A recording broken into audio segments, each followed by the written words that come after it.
Alright, so a little late on this, but Peacemaker Season 2 Episode 7 is insane. This episode showed us just how terrible Earth X actually is and the potential it could have in future projects for the DCU.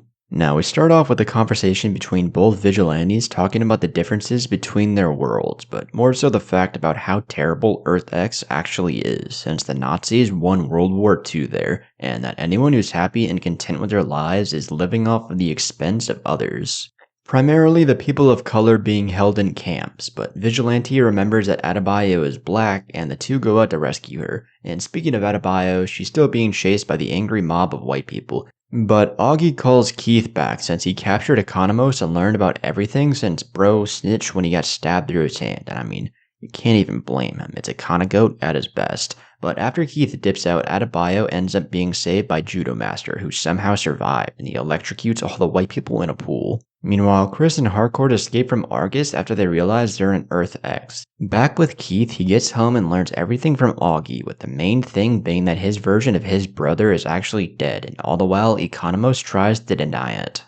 After Adebayo is saved by Judo Master, they lay low in a house and also learn that the Nazis won World War II here and realize how screwed they both actually are if they're caught, but they're also playing Scrabble, this world's version of Scrabble. But after Chris and Harcourt escape, they ride on the peace cycle and you can see the two bonding as they're literally being chased by the cops, but as they're about to be surrounded, Keith and Augie come flying in and just eviscerate every cop around them. Then we see Rick Flag Sr. and the baddie Bordeaux visiting Lex Lackey, who helped fight Superman in the movie, and we get a small cameo of the character Sidney Happerson. He agrees to help and eventually tracks down the dimensional portal Peacemaker used to Washington State. After this, we learn Adebayo kinda sucks at Scrabble, but her and Judo Master end up leaving since it's nighttime. Chris and Harcourt go to the top trio's home, and Chris tells them he didn't mean to kill their Chris. Keith is pissed, but we see how reasonable this version of Augie actually is. He makes a deal with them to let them go back to their dimension.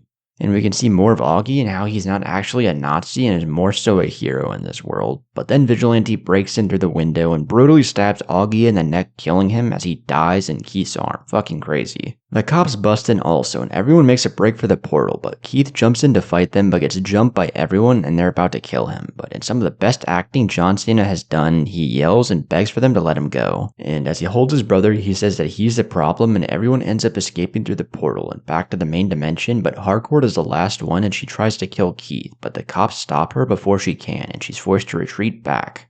Once they get back, Rick Flag Sr. and Argus is waiting for them and ends up confronting Chris, who gives him the portal device and is arrested. All the while Keith survives and episode 8 looks even crazier, but the standout for this episode was definitely Augie and John Cena's acting.